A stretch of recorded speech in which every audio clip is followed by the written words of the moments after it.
Students, यहाँ पे हम पढ़ेंगे motion of blocks connected by massless string के बारे में।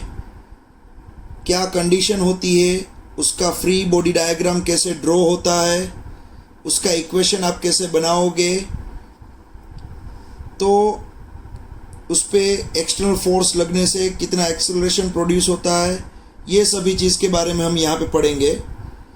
मान लो यहाँ पे मैंने कोई एक सरफेस पे, ये फ्रिक्शनलेस सरफेस है बच्चों, फ्रिक्शनलेस सरफेस पे मैंने यहाँ पे दो ब्लॉक्स ड्रॉ किए हैं। ये फ्रिक्शनलेस सरफेस पे मैंने दो ब्लॉक्स ड्रॉ किए हैं, देख लो। फ्रिक्शनलेस सरफेस है, दो ब्लॉक्स है, और दोनों को यहाँ पे बीच में मैंने एक डोरी से बांध के रखा है। ये डोरी से मैंने बांध के रखा है। अब क्या होगा बच्चों, मैं बाहर से एक्सटर्नल फोर्स अप्लाई कर रहा हूँ, बाहर से एक्सटर्नल फोर्स अप्लाई कर रहा हूँ। ये ब्लॉक को मैं खींच रहा हूँ कुछ एक्सटर्नल फोर्स से मैं खींच रहा हूँ। यहाँ पे फ्रिक्शनलेस सरफेस है, फ्रिक्शन नहीं है मान लो। इसका मास, ये जो ब्लॉक है इसका मास है m1, इसका मास है m2। अब क्या होगा बच्चों, दोनों ही ब्लॉक डोरी से बंधे हुए हैं और ये m2 ब्लॉक को यहाँ से मैं F एक्सटर्नल फोर्स से मैं खींच रहा हूँ। ये A ब्लॉक है, ये B ब्लॉक है। अब दोनों पे क्या क्या फोर्स लग रहे हैं उसके फ्री बॉडी डायग्राम में यहाँ पे ड्रॉ करूँगा। देखो, फ्री बॉडी डायग्राम पहले तो क्या होता है, मैं यहाँ पे जितने भी यहाँ पे मुझे ऑब्जेक्ट दिख रहे हैं, दो ब्लॉक्स मुझे दिख रहे हैं, दोनों का मैं सेपरेट डायग्राम ड्रॉ करूँगा और उस पर कितने फोर्स लग रहे हैं उसके बारे में मैं सोचूंगा। तो यहाँ पे आप देख सकते हो, ये दोनों ही ब्लॉक डोरी से बंधे हुए हैं। यहाँ से मैंने एक्सटर्नल फोर्स लगाया, खींचा, तो अब क्या होगा बच्चों, अब यहाँ पे बीच में जो डोरी है उसमें टेंशन फोर्स क्रिएट होगा, और वो टेंशन फोर्स होगा T। मीन्स ये जो ब्लॉक है उसके साथ जो डोरी बंधी हुई है, ये साइड खींचेगी ये वाले ब्लॉक को, और सामने ये वाला ब्लॉक है जिसके साथ डोरी बंधी हुई है, वो भी टेंशन, उतना ही टेंशन सामने लगाएगा। तो एक चीज़ याद रखना बच्चों, ये एक ही डोरी है, तो m2 ऑब्जेक्ट जितना टेंशन लगाएगा, इसको खींचेगा, सामने उतना ही m1 ऑब्जेक्ट, वो ही डोरी है, तो सामने T टेंशन से उतना ही टेंशन लगा के खींचेगा। क्योंकि आपको मालूम है, जब डोरी होती है, कोई एक डोरी होती है, ये साइड से आप खींचते हो तो सामने दूसरा ऑब्जेक्ट भी सामने उतना ही टेंशन लगा के खींचता है। तो होगा क्या बच्चों, यहाँ पे मैं बात करूँगा ये m2 की, मैं m2 की फिगर ड्रॉ करने वाला हूँ। देखो, मैं m2 की एक सेपरेट फिगर ड्रॉ करूँगा, m2 की। तो यहाँ पे मैंने m2 ऑब्जेक्ट ड्रॉ किया है। अब m2 ऑब्जेक्ट पे कितने फोर्स लग रहे हैं वो मैं देखूँगा।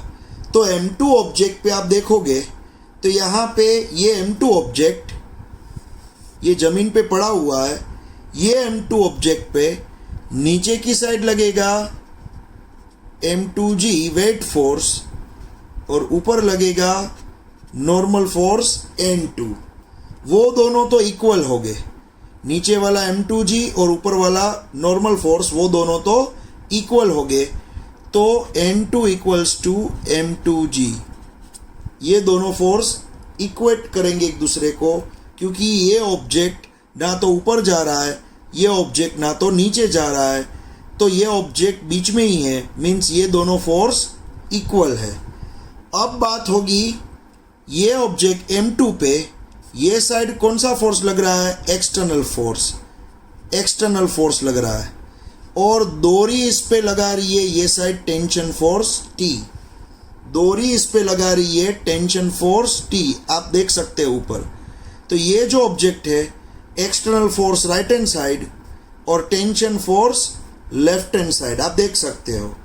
तो अब मुझे एक बात बताओ, मान लो एक्सटर्नल फोर्स लगने से दोनों ही object right hand side motion कर रहे हैं, दोनों ही object right hand side motion कर रहे हैं एक्सटर्नल फोर्स लगने से, तो इसका मीनिंग बच्चों ये हुआ कि ये M2 ऑब्जेक्ट जो है उस पे ये एक्सटर्नल फोर्स ज़्यादा लग रहा है और सामने अपोज करने वाला टेंशन फोर्स उसकी वैल्यू कम होगी, इसलिए तो ये ऑब्जेक्ट राइट हैंड साइड जाएगा।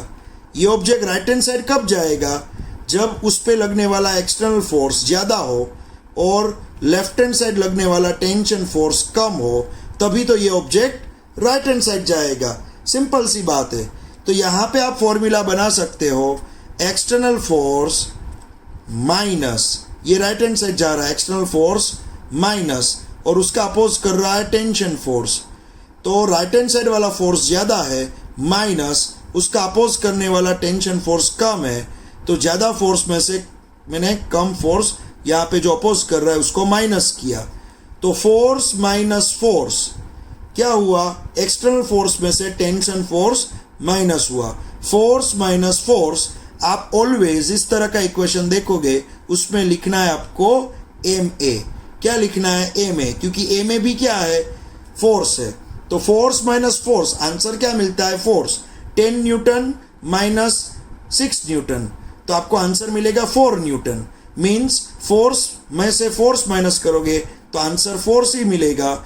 तो MA क्या दिखाता है? फोर्स की वैल्यू ही दिखाता है, लेकिन यहाँ पे M2 है तो यहाँ पे मैं M2 लिखूंगा। समझ में आ रहा है बच्चों? तो ये एक आपका इक्वेशन हुआ। तो ये इक्वेशन कब मिला? जब आपने ये अलग से डायग्राम ड्रॉ किया। तो ये M2 का FBD है, FBD फ्री बॉडी डायग्राम, ये M2 का मैंने फ्री बॉडी डायग्राम ड्रॉ किया। उसी तरह से अब M1 का ड्रॉ करूंगा, उसी तरह से मैं M1 का ड्रॉ करूंगा। देखो बच्चों, ये है M1, ये मैंने M1 ड्रॉ किया। अब M1 में भी क्या होगा? नीचे की साइड होगा M1G, ऊपर की साइड होगा नॉर्मल फोर्स N1। लेकिन ये ऑब्जेक्ट ना तो ऊपर जा रहा है ना तो ये नीचे जमीन के अंदर जा रहा है, तो इसका मीनिंग N1 जो है वो M1G को इक्वेट कर रहा है। तो ऊपर N1 नीचे M1G दोनों एक दूसरे को इक्वेट कर रहे हैं, इसलिए ये ऑब्जेक्ट ना तो ऊपर जाएगा ना तो नीचे जाएगा। लेकिन अब आप देखोगे तो ये M1 पे कौन सा फोर्स लग रहा है? ये M1 पे लग रहा है डोरी का टेंशन फोर्स, डोरी का टेंशन फोर्स लग रहा है, और कोई फोर्स आपको नहीं दिखाई दे रहा है। देखो लेफ्ट हैंड साइड कोई फोर्स नहीं है, सिर्फ राइट हैंड साइड आपको टेंशन फोर्स दिखाई दे रहा है। और यही टेंशन फोर्स की वजह से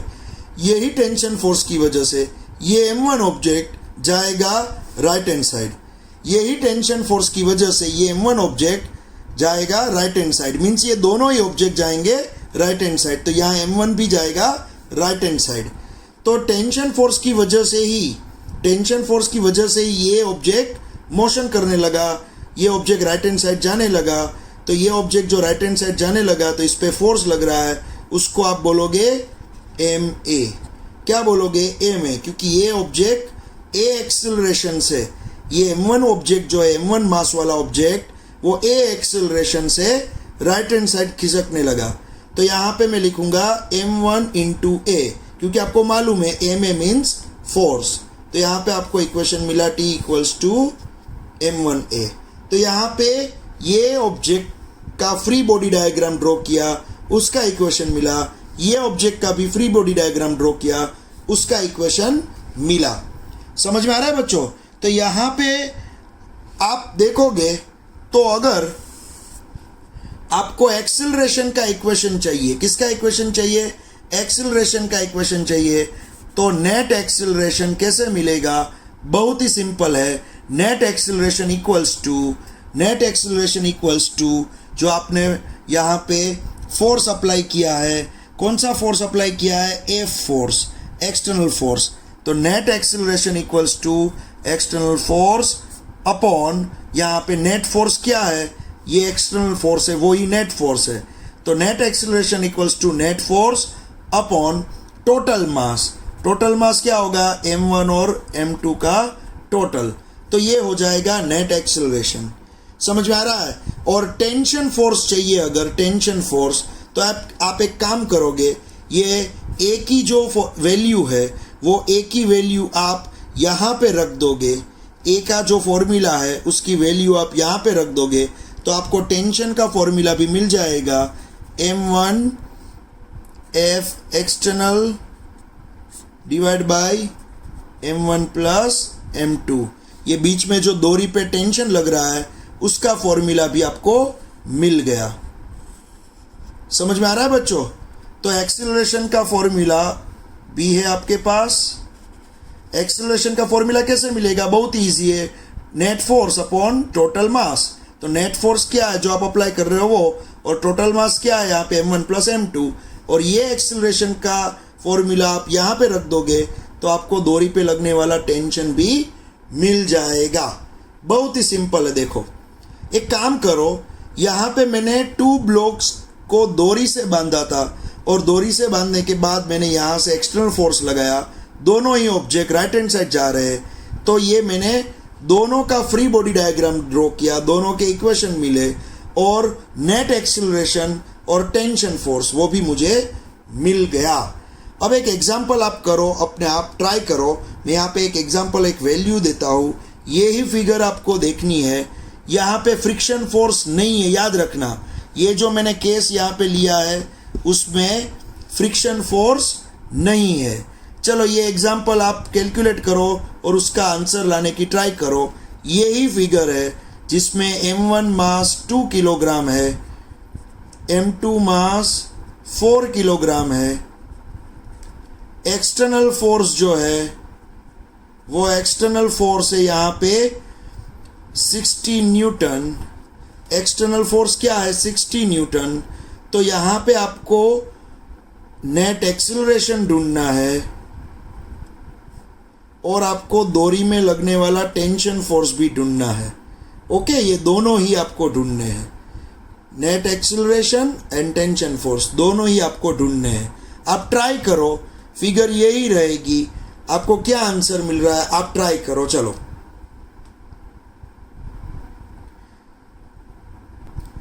चलो इसके बाद यहाँ पे मान लो 3 ब्लॉक्स मैंने लिए, तो क्या करेंगे। मैं सेकंड केस एक्सप्लेन करने जा रहा हूँ। मैंने 3 ब्लॉक्स लिए हैं, 3 ब्लॉक्स, फ्रिक्शनलेस सरफेस है। फिर से याद रखना, अभी फ्रिक्शन नहीं है, मैंने फ्रिक्शन कैलकुलेट करना भी स्टार्ट नहीं किया है। ये फ्रिक्शनलेस सरफेस है। यहाँ पे है ये m1 मास, फिर यहाँ पे है एक m2 मास, यहाँ पे है एक m3 मास। मान लो यहाँ पे मैं लूँगा एक m3 मास, यहाँ पे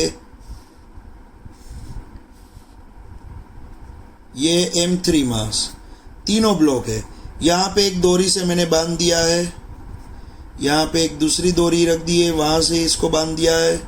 तीनों ब्लॉक को एक दूसरे के साथ डोरी से बांध के रखा है। अब मैं क्या करूँगा, यहाँ से एक्सटर्नल फोर्स लगाऊंगा, यहाँ से एक्सटर्नल फोर्स लगाऊंगा, और तीनों ही object right hand side move होंगे।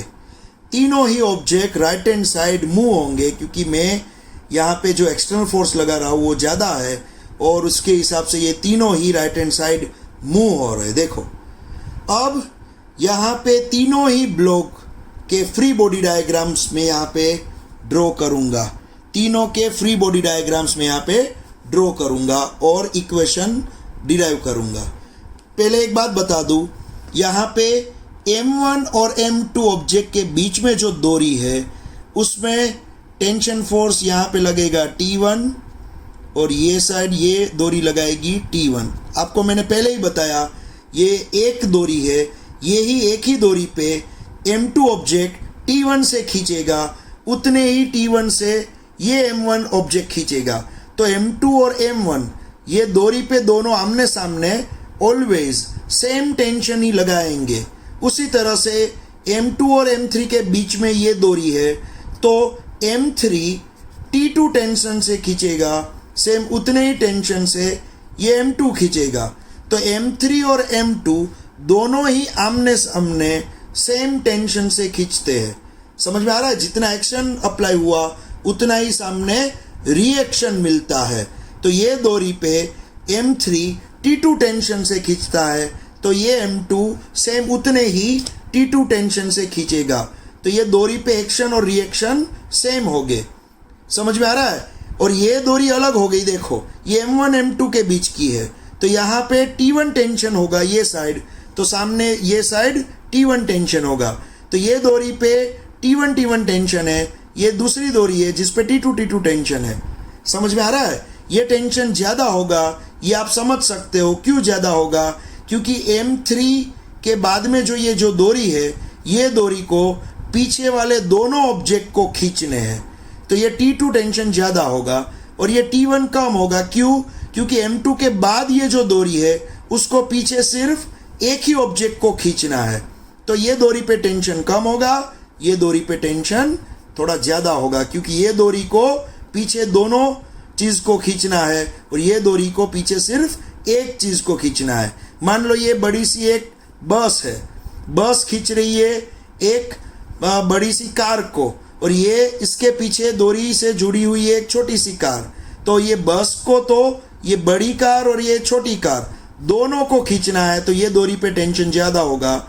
और ये डोरी जो है उसको तो सिर्फ एक पीछे छोटी सी कार को ही खींचना है, तो ये डोरी पे टेंशन थोड़ा कम होगा। चलो ये मैंने यहाँ पे ड्रॉ किया है, ये फिगर जो मैंने ड्रॉ की है। एक चीज़ याद रखना, फिर भी ये ज़मीन के साथ फ्रिक्शन नहीं हो रहा है, फ्रिक्शन लेस सरफेस है।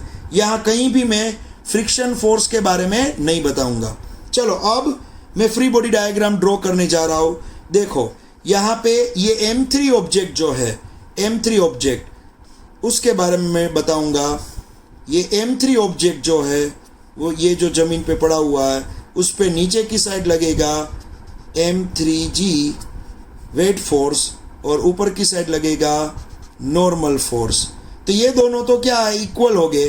तो N3 इक्वल्स टू M3G मैंने लिख दिया। अब क्या होगा, ये M3 पे राइट हैंड साइड कौन सा फोर्स है, F एक्सटर्नल फोर्स, और लेफ्ट हैंड साइड क्या है, डोरी का T2 टेंशन फोर्स। अब आप सोचो बच्चों, ये ऑब्जेक्ट कहाँ जा रहा है, ये ऑब्जेक्ट जा रहा है राइट हैंड साइड। इसका मीनिंग ये F एक्सटर्नल ज़्यादा होगा और उसका अपोज करने वाला ये T2 कम होगा। तो मैं क्या करूँगा, ज़्यादा फोर्स में से कम फोर्स माइनस कर दूंगा, F एक्सटर्नल में से T2 माइनस कर दूंगा। और मैंने आपको बताया था force minus force equals to आपको ऑलवेज लिखना है MA। तो यहाँ पे M3 है तो मैं M3A लिखूंगा। ये आपको एक इक्वेशन मिल गया, ये एक इक्वेशन आपको मिल गया। ये M3 का FBD है, free body diagram. FBD free body diagram M3 का है। अब मैं ड्रॉ करने वाला हूँ M2 का। अब मैं यहाँ पे ड्रॉ करूँगा M2 के बारे में।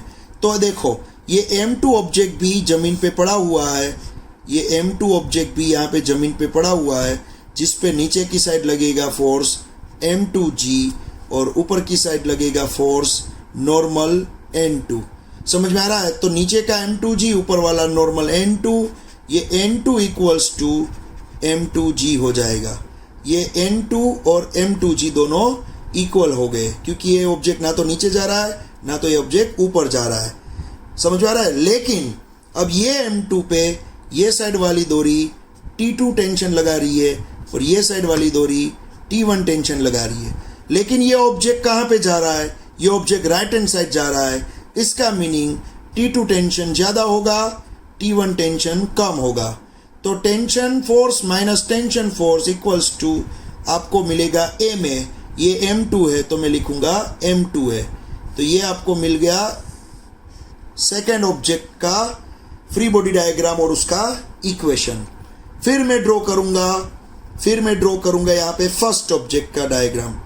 फर्स्ट ऑब्जेक्ट देखो ये है M1, ये है M1 जिस पे नीचे लगेगा M1G और ऊपर लगेगा N1 नॉर्मल फोर्स। तो ये ऑब्जेक्ट ना तो ऊपर जा रहा है ना तो नीचे जा रहा है, इसलिए यहाँ N1 इक्वल्स टू M1G में लिख दूंगा।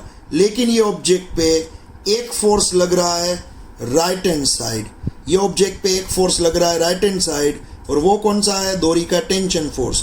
और यही फोर्स की वजह से तो ये ऑब्जेक्ट राइट हैंड साइड जा रहा है, तो यही फोर्स है, इसका अपोज करने वाला कोई नहीं है। तो ये T1 equals to he direct में लिख दूंगा A में, लेकिन यहाँ M1 है तो M1 है। तो ये हो गया M1 का फ्री बॉडी डायग्राम और उसके इक्वेशन। समझ में आ रहा है बच्चों? तो यहाँ पे तीनों के फ्री बॉडी डायग्राम ड्रॉ किए। याद रखना, फ्री बॉडी डायग्राम का मीनिंग जो एक ऑब्जेक्ट, यहाँ पे तीन ऑब्जेक्ट है डिफरेंट डिफरेंट, उसमें से मैंने एक ऑब्जेक्ट लिया और उसके ऊपर लगने वाले सभी फोर्स ड्रॉ किए और उसके हिसाब से मैंने इक्वेशन डिराइव किया। तो ये M3 का फ्री बॉडी डायग्राम, ये है M2 का फ्री बॉडी डायग्राम, ये है M1 का फ्री बॉडी डायग्राम। समझ में आ रहा है? अब मैं क्या करूँगा, यहाँ से देखो, यहाँ से मैं T1 की वैल्यू यहाँ पे रखूँगा, यहाँ से मैं T2 की वैल्यू यहाँ पे रखूँगा, T1 की वैल्यू यहाँ से, T2 की वैल्यू यहाँ से, दोनों की वैल्यू यहाँ से इस तरह से रख दूँगा और मुझे यहाँ पे इक्वेशन मिल जाएगा एक्सेलरेशन A का इक्वेशन। मुझे यहाँ पे एक्सेलरेशन A का इक्वेशन मिलेगा। तो एक्सेलरेशन का इक्वेशन तो वैसे भी बहुत इजी होता है, net acceleration equals to net force, apply होने वाला नेट फोर्स डिवाइड बाय तीनों का मास M1 plus M2 plus M3। ये तो वैसे भी बहुत इजी है। Net acceleration equals to net force upon M1 plus M2 plus M3। अब बात आएगी यहाँ पे T1 और T2 कैसे मुझे मिलेंगे। तो बहुत सिंपल है बच्चों, यहाँ A का फॉर्मूला जो है, यहाँ A का फॉर्मूला वो यहाँ पे रख दोगे, T2 मिल जाएगा, और यही A का फॉर्मूला आप यहाँ पे रखोगे तो आपको T1 भी मिल जाएगा। तो ये A का फॉर्मूला यहाँ रखो, ये A का फॉर्मूला यहाँ रखो, तो आपको T1 और T2 के इक्वेशन भी मिल जाएंगे। T1 आपको मिलेगा, T1 equals to M1 F net. आप रख के देखो, ये फॉर्मूला आप यहाँ पे रख के देखो, T1 मिल जाएगा, M1 का M1, और A का फॉर्मूला मैं यहाँ पे मैं रख रहा हूँ M1 F नेट, यहाँ पे M1 F net divide by M1 plus M2 plus M3। उसी तरह से T2 का इक्वेशन भी मिल जाएगा। T2 का इक्वेशन हो जाएगा M1 plus M2 F net divide by M1 plus M2 plus M3। यहाँ पे समझ में आ रहा है बच्चों? तो यहाँ पे T1 टेंशन फोर्स ये डोरी में लग रहा था वो मिला, T2 टेंशन फोर्स ये डोरी में लग रहा था वो मिला। एक्सेलरेशन मीन्स ये तीनों ही सेम एक्सेलरेशन से ही भागेंगे, सिंपल सी बात है, क्योंकि डोरी से जुड़े हुए हैं। तो इसका एक्सेलरेशन मान लो 2 मीटर पर सेकंड स्क्वायर है, तो इसका भी 2 मीटर पर सेकंड स्क्वायर ही होगा, इसका भी 2 मीटर पर सेकंड स्क्वायर ही होगा। तीनों सेम एक्सेलरेशन से भागेंगे। ये ट्रेन है, मान लो ट्रेन का इंजन जितने एक्सेलरेशन से भाग रहा है, पीछे वाले डिब्बे भी उतने एक्सेलरेशन से भागेंगे। तो तीनों ब्लॉक सेम एक्सेलरेशन से भागेंगे, तो ये एक्सेलरेशन जो मिलेगा वो तीनों का होगा। ये टेंशन फोर्स ये डोरी का है T1, ये T2 टेंशन फोर्स ये डोरी का है। समझ में आ रहा है? तो आपको इस तरह के सम्स एग्जाम में पूछ और ये 3 या 4 मार्क में आ सकते हैं। मान लो मैं यहाँ पे आपको एक एग्जाम्पल दूँ, आप ट्राई करो, यही सेम फिगर है, आप ट्राई करो। मैं एक एग्जाम्पल लिख रहा हूँ।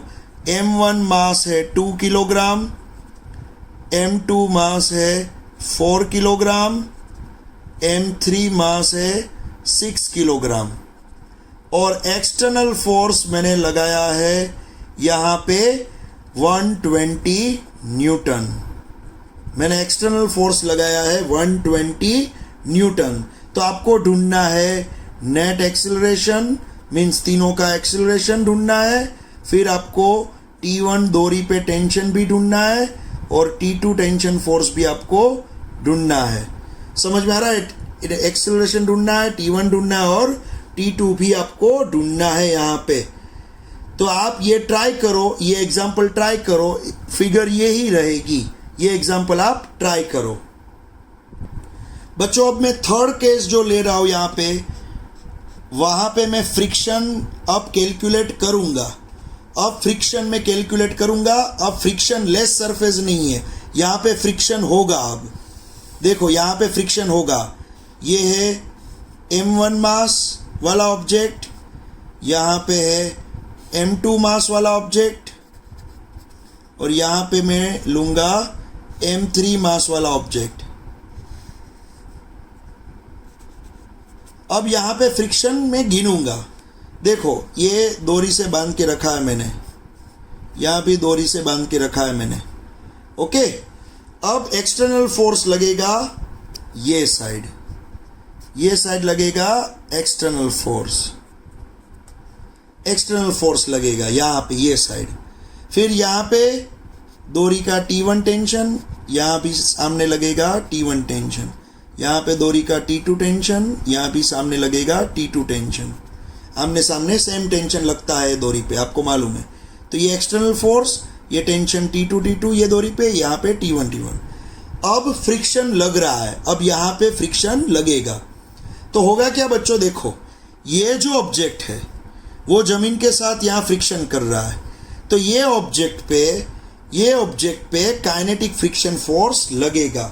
लेकिन वो कौन सी डायरेक्शन में लगेगा, तो तीनों ऑब्जेक्ट मोशन करेंगे राइट हैंड साइड, तो फ्रिक्शन लगेगा उससे अपोजिट। तो ये ऑब्जेक्ट जो थर्ड नंबर का ऑब्जेक्ट है उस पे काइनेटिक फ्रिक्शन फोर्स लगेगा Fk3। ये सेकेंड ऑब्जेक्ट है वो जाएगा राइट हैंड साइड, लेकिन friction force kinetic friction force लगेगा Fk2। और ये फर्स्ट नंबर का ऑब्जेक्ट है, इस पे भी फ्रिक्शन फोर्स लगेगा Fk1। समझ में आ रहा है। यहाँ पे तीनों ऑब्जेक्ट है, तीनों जमीन के साथ यहाँ फ्रिक्शन करेंगे, तो यहाँ पे मैंने देखो फ्रिक्शन फोर्स लगाया हुआ है, इस पे Fk3, इस पे Fk2, इस पे Fk1, तीनों पे फ्रिक्शन फोर्स लगेगा। चलो अब इसके फ्री बॉडी डायग्राम हम ड्रॉ करेंगे। हम इसके लिए फ्री बॉडी डायग्राम ड्रॉ करेंगे। देखो पहले बारी हुई यहाँ पे तीसरे ऑब्जेक्ट की, चलो मैं यहाँ पे ड्रॉ कर रहा हूँ FBD, फ्री बॉडी डायग्राम। चलो ये तीसरा ऑब्जेक्ट है, ध्यान रखना बच्चों, m3 मास है इसका। चलो नीचे लगा m3g, ऊपर लगा नॉर्मल फोर्स n3। तो यहाँ पे ये दोनों तो इक्वल हो गए, आपको मालूम है यहाँ पे क्या होगा, ये दोनों तो इक्वल हो गए। n3 इक्वल्स टू होगा m3g, n3 इक्वल्स टू क्या होगा m3g। ये दोनों फोर्स इक्वल हो गए, तो मैंने इक्वेट कर दिया। अब बात आएगी राइट हैंड साइड क्या फोर्स लगेगा। इस पे राइट हैंड साइड लगेगा F external, right hand side लगेगा F external. Left hand side डोरी का लगेगा T2 tension force, left hand side डोरी का T2 टेंशन फोर्स लगेगा। और यहाँ पे काइनेटिक फ्रिक्शन फोर्स भी लगेगा, क्योंकि तीनों ऑब्जेक्ट मोशन में है, तो काइनेटिक फ्रिक्शन फोर्स Fk3 वो भी लगेगा लेफ्ट हैंड साइड जो अपोज कर रहा है, जो यहाँ पे अपोज कर रहा है। तो यहाँ पे मैं लिखूंगा काइनेटिक फ्रिक्शन फोर्स Fk3। समझ में आ रहा है। तो यहाँ पे अपोज करने वाले दो फोर्स मिले, T2 और Fk3, और अप्लाई किया है मैंने एक्सटर्नल फोर्स यहाँ पे F। समझ में आ रहा है। तो ये ऑब्जेक्ट कहाँ जा रहा है बच्चों, ये ऑब्जेक्ट जा रहा है राइट हैंड साइड।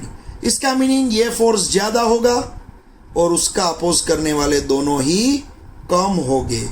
सिंपल सी बात है बच्चों, समझ में आ रहा है। तो यहाँ पे क्या होगा, F एक्सटर्नल ज़्यादा होगा, उसके अपोज करने वाले दोनों ही फोर्स कम होंगे। और इसके अपोज करने वाले अगर दोनों ही फोर्स कम हुए तो बहुत सिंपल सी बात है बच्चों, मैं बड़े फोर्स में से दोनों फोर्स छोटे माइनस कर दूंगा। मैं इस तरह से लिखूंगा F एक्सटर्नल माइनस कौन कौन अपोज कर रहा है, T2 एंड दूसरा Fk3। दोनों अपोज कर रहे थे, दोनों को माइनस कर दिया। तो मैंने आपको सिखाया था force minus force equals to मिलता है ma। क्या मिलता है, ma। तो यहाँ पे मिलेगा ये m3a, मैं लिखूंगा यहाँ पे m3a। समझ में आ रहा है। तो यहाँ पे फोर्स माइनस दोनों माइनस कर दिए और मुझे मिला m3a। तो ये मुझे इक्वेशन मिल गया, देखो ये मुझे इक्वेशन मिल गया। अब आप सोचोगे ये Fk3 कितना होगा, तो आपको मालूम होना चाहिए ये एफ के थ्री जो होता है वो एफ के थ्री इक्वल्स टू ये एफ के थ्री इक्वल्स टू म्यू के एन थ्री जितना होता है, म्यू के एन थ्री। तो ये एन थ्री क्या है? Normal force. और म्यू के क्या है? Coefficient of kinetic friction, coefficient of kinetic friction. समझ में आ रहा है बच्चों? तो ये आपको म्यू के भी दिया होगा और एन थ्री जो है उसकी वैल्यू तो क्या है? एम थ्री जी जितनी। तो यहाँ एन थ्री क्या होगा? एन थ्री होगा एम थ्री इंटू जी। तो एन थ्री की जगह पे आप लिख सकते हो यहाँ पे म्यू के M three G, N three की जगह पे एम थ्री इंटू जी, ये भी आप लिख सकते हो। तो एफ के थ्री, आपको कोई पूछे एफ के थ्री कितना होगा, तो एफ के three kinetic friction force on third object, वो एफ के थ्री कितना होगा? म्यू के एम थ्री जी जितना। समझ में आ रहा है बच्चों? तो ये हुआ थर्ड ऑब्जेक्ट का फ्री बॉडी डायग्राम। अब बात आएगी सेकेंड ऑब्जेक्ट के बारे में। चलो यहाँ पे सेकेंड ब्लॉक है। सेकेंड ब्लॉक में देखो, सेकेंड ब्लॉक जो यहाँ पे मैं ड्रॉ करूँगा सेम होगा। सेकेंड ब्लॉक पे क्या होगा? देखो ये होगा M2 मास वाला, नीचे लगेगा वेट फोर्स M2G, ऊपर लगेगा नॉर्मल फोर्स N2। अब ये जो ऑब्जेक्ट है उस पे राइट हैंड साइड, ये ऑब्जेक्ट पे राइट हैंड साइड डोरी T2 टेंशन लगा रही थी और ये ऑब्जेक्ट पे लेफ्ट हैंड साइड डोरी लगा रही थी T1 टेंशन यहाँ पे। और दूसरा ये ऑब्जेक्ट पे दूसरा फ्रिक्शन फोर्स भी लग रहा है, नीचे देखो फ्रिक्शन फोर्स भी लग रहा है ये साइड, और वो है एफ के टू, वो है एफ के टू। तो यहाँ पे अब मैं यहाँ पे लिखूंगा ऊपर वाला फोर्स इक्वल्स टू नीचे वाला force N2 equals to M2G। ये तो मैंने इक्वेट कर दिए। अब ये ऑब्जेक्ट जा कहाँ रहा है? राइट हैंड साइड जा रहा है। इसका मीनिंग T2 ज़्यादा होगा और उसके अपोज करने वाले ये दोनों ही फोर्स कम हो गए। तो मैं ज़्यादा फोर्स में से कम फोर्स माइनस कर दूंगा, T2 माइनस T1, और ये F_K2 भी अपोज कर रहा है तो F_K2। तो force minus force equals to आपको MA मिलता है। तो यहाँ पे M2 है तो M2A लिखूंगा। तो ये हो गया आपका एक इक्वेशन। और इसके अंदर भी सेम F_K2 अगर आपको चाहिए तो F_K2 क्या मिलेगा? सेम म्यू के N2। समझ में आ रहा है? जैसे यहाँ म्यू के N3 था वैसे यहाँ पे मिलेगा म्यू के N2। समझ में आ रहा है? यहाँ पे अगर देखो ऑब्जेक्ट चेंज हो रहे हैं, ये ऑब्जेक्ट की नीचे वाली रफ सरफेस कुछ अलग है, ये ऑब्जेक्ट की भी रफ सरफेस मान लो कुछ अलग है, तो यहाँ पे म्यू के की वैल्यू भी चेंज होगी। काइनेटिक फ्रिक्शन कोएफिशिएंट है वो म्यू के 3 लिखोगे, यहाँ म्यू के 2 लिखोगे। समझ में आ रहा है? तो ये म्यू के की वैल्यू भी चेंज होगी। अगर यहाँ पे ये ज़्यादा रफ सरफेस है, ये थोड़ा स्मूथ सरफेस है, ये और स्मूथ है, तो म्यू के की वैल्यू भी चेंज होगी। लेकिन मान लो यहाँ पे सेम मटेरियल वाले सरफेस है तो म्यू के की वैल्यू सेम रहेगी। समझ में आ रहा है? तो यहाँ पे म्यू के भी चेंज हो सकते हैं। चलो दूसरी बात, यहाँ पे मैंने ड्रॉ किया अब ये लास्ट ऑब्जेक्ट, लास्ट यहाँ पे M1, इस पे नीचे लगेगा M1G, ऊपर नॉर्मल फोर्स लगेगा N1। समझ में आ रहा है? ऊपर N1 नीचे M1G। अब इस पे कितने फोर्स लग रहे हैं? देखो ये दोनों तो इक्वल हो गए तो मैं लिख दूंगा N1 equals to M1G, M1G यहाँ पे N1 इक्वल्स टू M1G। अब देखो, अब इस पे यहाँ पे कितने फोर्स लग रहे हैं? Right hand side tension T1 और लेफ्ट हैंड साइड अपोज कौन कर रहा है? Frictional force. यहाँ पे अकेला फ्रिक्शनल फोर्स F_K1। क्या होगा? F_K1। समझ में आ रहा है? तो अब ये ऑब्जेक्ट कहाँ जा रहा है बच्चों? ये ऑब्जेक्ट जा रहा है राइट हैंड साइड, तो T1 ज़्यादा होगा और F_K1 फ्रिक्शनल फोर्स कम होगा। तो मैं क्या करूँगा? ज़्यादा फोर्स में से T1 में से माइनस कर दूंगा F_K1 को। तो force minus force equals to मिलेगा M3A। क्या मिलेगा? M3A। सॉरी यहाँ पे 1 है, सॉरी यहाँ पे मास 1 है तो मैं लूँगा M1A। तो ये मुझे इक्वेशन मिला। और यहाँ पे F_K1 क्या होगा?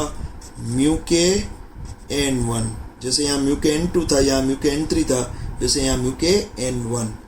समझ में आ रहा है? तो देखो ये तीनों के फ्री बॉडी डायग्राम ड्रॉ किए, तीनों के इक्वेशन मिल गए। अब आप अंदर अंदर सोल्व करके जो भी आपको ढूंढना है वो आप ढूंढ सकते हो। यहाँ पे जो भी आपको ढूंढना है, समझ में आ रहा है, वो आप इजीली ढूंढ सकते हो। यहाँ पे मान लो नेट फोर्स, नेट एक्सिलरेशन चाहिए आपको, इसका नेट एक्सिलरेशन चाहिए, तो नेट एक्सिलरेशन कैसे मिलेगा? Net acceleration equals to net force divide by तीनों का मास m1 plus m2 plus m3। तो ये नेट फोर्स कैसे मिलेगा? अब तो नेट फोर्स मिलेगा एक्सटर्नल फोर्स, ये एक्सटर्नल फोर्स माइनस तीनों के फ्रिक्शन फोर्स, तीनों के total frictional force. Net force कैसे मिलेगा? ये इसको राइट हैंड साइड आप खींच रहे हो, देखो इसको आप राइट हैंड साइड खींच रहे हो, राइट हैंड साइड खींच रहे हो, यहाँ पे इसको राइट हैंड साइड खींच रहे हो, तो right hand side F external है, लेकिन ये तीनों ही frictional force, kinetic frictional force oppose कर रहे हैं, तो total kinetic frictional force minus होगा। तो राइट हैंड साइड वाला एक्सटर्नल फोर्स और तीनों का टोटल, जितना भी टोटल काइनेटिक फ्रिक्शनल फोर्स होगा वो माइनस होगा।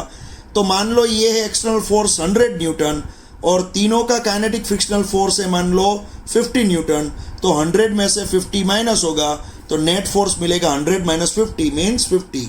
और नीचे तो आपको क्या लिखना है? तीनों का मास लिखना है। तो net force divide by total mass, आपको मिल जाएगा नेट एक्सिलरेशन। समझ में आ रहा है बच्चों? तो ये हुआ विथ फ्रिक्शन। अगर फ्रिक्शन होगा तो आप कैसे सोल्व करोगे, उसका ये एक एग्जाम्पल मैंने यहाँ पे मीन्स एक मेथड आपको सिखाई हुई है।